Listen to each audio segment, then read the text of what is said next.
Hey there, Meidas Canada viewers, resistors from all over the globe. Charlie Angus here from the snows of northern Canada.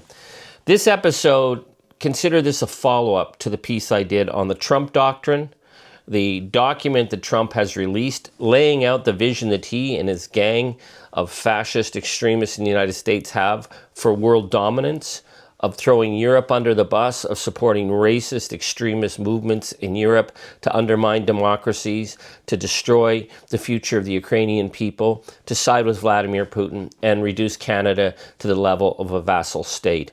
Very frightening. As I said, this is an all-hands-on-deck moment. This is not a drill. But on this episode, I'm going to talk about the crack that is forming in Maga. And this is a really important element to think about because fascist economics is what's driving the Trump ideologues. Trump himself is just a kleptocrat. He's just a crook. But his ideologues are driving a world vision of fascist economics. And we're going to talk about how those 1930s-style economics are bringing 1930s-style hard times to the heartland of the United States and to Donald Trump's base, and how this may be one of the ways that brings him down. First off, I just want to give some responses that we've been getting from people, particularly in response to my work on exposing the Trump doctrine. Jennifer Markins writes from the United States, "Love to Canada, our sane neighbor in the midst of this fascist atrocity regime. We do not support what is being done to Ukraine and Europe, as well as our nation. Most of us do not support the atrocities and assaults on our allies. We are working to feed families living in abject poverty, to create communities of kindness, and using our voices wherever we can." Thank you, Jennifer. Thomas Kohler writes from Germany, "We in Europe are not trash. The gangsters in the White House have to be stopped. I hope that the U.S. people do not break with their European friends. Thank you, Charlie." Gaba66 also writes from Germany, "Trump is trying to destroy democracy, freedom, and all the values which we have. I'm more concerned about Trump and his attack on the European Union. He is no European, and we are going to have to stand up against this traitor. I say this as a proud German." From the Netherlands, simple, "With you all the way, Slava Ukraini." From Finland, "Hey Canada, I heard that you're now our EU ally. We love honest, not racist, and strong friends." Thank you, Finland. Finland is at the sisu, the beating heart that never stops beating. When I was at NATO, I met with the Finnish delegation. You are our friends and brothers and sisters in the Nordic regions. From New Zealand, "Here in New Zealand, we have a commonly used expression, kia kaha, stand strong. Kia kaha. It's our version of elbows up. Most Kiwis know at least a few words in Maori, even if they don't realize it. It's special living in a land that fundamentally recognizes a polyculture and multiple languages, as Canadians well know. Here's another well-known Maori expression for our northern cousins. Aharanui, much love. Much love, cousins in New Zealand. Elgorock6923 writes, "No Western nation should buy any U.S. arms going forward. You don't put yourself in a position where in World War III you are dependent on your enemy's weapons." Now, Kim Holly writes, and she expresses something that many people have written to me about the piece I did on the Trump doctrine. "When I first saw the document, I thought it was fake news. I watched CBC Power and Politics, then the National. There was nothing. I went to CNN, and nothing. And then I watched the House of L, and many more. What is it with Canadian news?" I've heard this from many people, frustrated that our mainstream media are obsessed with the high school antics on the Rideau Canal outside at Parliament and not focusing on the threat to our nation, an unprecedented threat. That's why people watch Meidas Touch. That's why you're watching Meidas Canada. Shelley Gallagher as well. "Our Canadian news media barely covered this story. I do not watch the network news. Keep up the good work, Charlie." Kellyanne writes, "I love your comments about roots. I'm Italian and Canadian, and Italians love telling their kids, radici sono importanti. It means the roots are important. My nonna always said that, and she said that roots can move and travel and connect with other trees around the forest. We're all connected through our roots in some way or another, and it's the roots that make the tree strong, not the trunk." Thank you. Okay, so we're going to talk about the crack that's forming in Maga with this attempt to bring back fascist economics. You know, when Steve Bannon was gloating over Donald Trump's first appearance in the White House back in 2017, he said that this would be an era as exciting as the 1930s. I mean, who would want to return to the 1930s? The brutal poverty, the destruction of the world economy, the rise of fascism, the rise of extremism. Well, guess who has been dreaming of that? And it's that same interview. He said that darkness is good. And we are seeing that darkness is descending over the Western world, and it is far from good. But I think of Leonard Cohen, who said, there's a crack in everything, and that's how the light gets in. And this is the crack that's forming in MAGA. The belief of the MAGA ideologues that they can bring back 1930s style economics, and somehow they're going to win this time. So the first off is this notion of autarky, A-U-T-A-R-K-Y. This was the Nazi vision of economics, where they decided to pull out of the world markets, that they were going to make themselves this pure ethnic racial state that didn't have to waste time with the weak liberal democracies and other nations.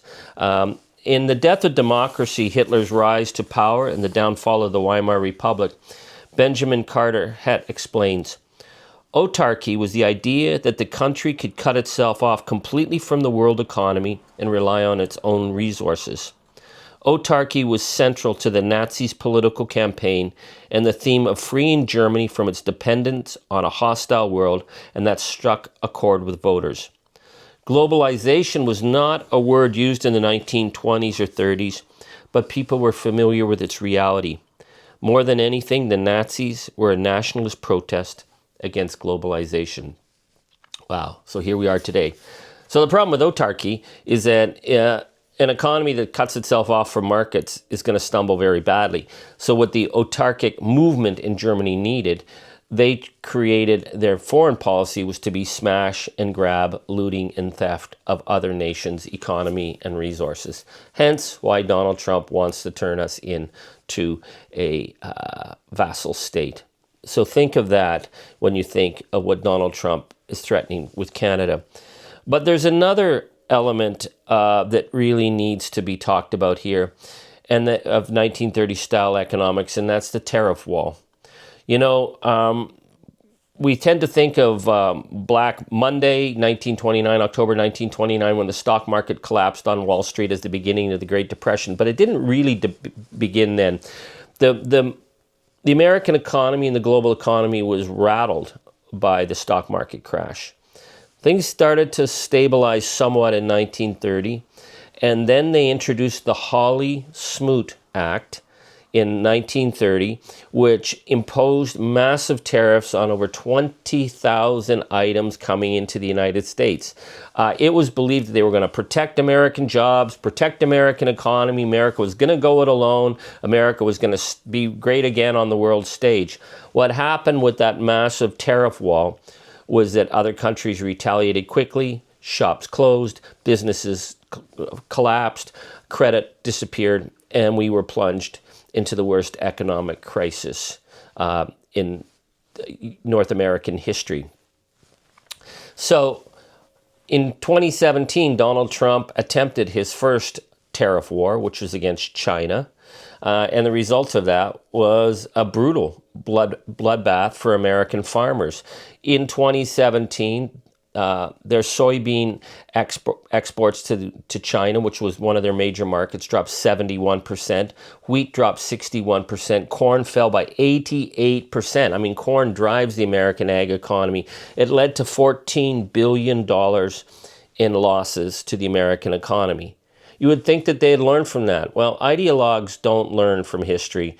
They try and repeat the same dumb mistakes again and again because they're ideologues. So Donald Trump, with his great Liberation Day where he declared tariff war on the entire world, we're watching now the American farm economy collapse. It's called Farmageddon. I've been speaking up about Farmageddon. Farmageddon is something that you have to watch because it has two massive impacts on the U.S. economy. One is tariff war has put increase the input costs on farming. And farming is a business where you can't absorb increasing input costs when you have fixed market and fixed prices. So everything from machinery to fertilizer, the costs are going up. But at the same time, Donald Trump has not only launched a tariff war against countries that buy American agricultural products, but he's insulted and belittled those nations. So you're seeing the response from the world, like in Canada. The boycott is had a huge impact on all manner of U.S. products, but also other countries are starting to look for more dependable allies because the U.S. is no longer a dependable ally. So you have high input costs and crashing markets.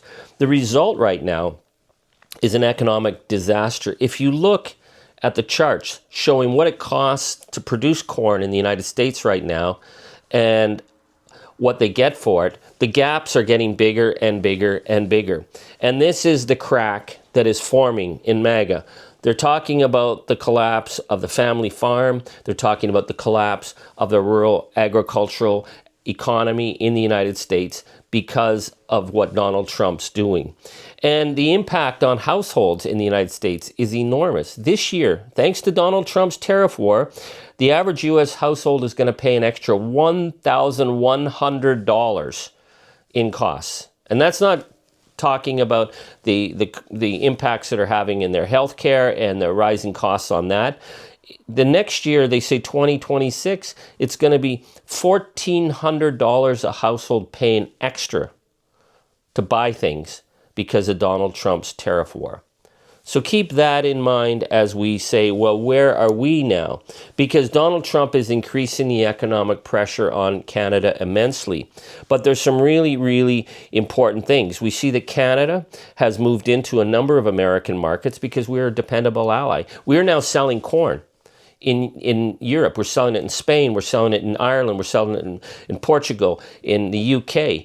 We are moving in on markets that the Americans had. Same thing with Mexico. Mexico was moving in on markets that the U.S. dominated before because people want to buy from democratic, reliable allies. The RBC Bank said that Canada could increase global sales in ag by 30%. And that the key element of this is diversifying from the U.S. market, so getting away from the U.S. market and expanding. So this year, the United States is suffering Farmageddon. Right now in Canada, we're seeing a very good year for agriculture. There's certain issues wherever you go, but we're now seeing opportunities. So the message, my friends, is that we have to keep the boycott going. We have to encourage our European, Australia, New Zealand, all democratic-loving countries have to initiate the boycott. Do not travel to the United States. Do not buy American products. Shut the fascist economy down. Make them pay. That is the only way that we're going to stop the fascist threat, because Donald Trump's made it clear he's coming for our democracies. He's coming for our nations. He's coming for our sovereignty. We have to fight back. So the Canadian boycott needs to be international in nature. In Canada, we have to build a domestic food security plan. We have to have a vision for building on the strengths that we have, because the pressures from the United States are going to only increase.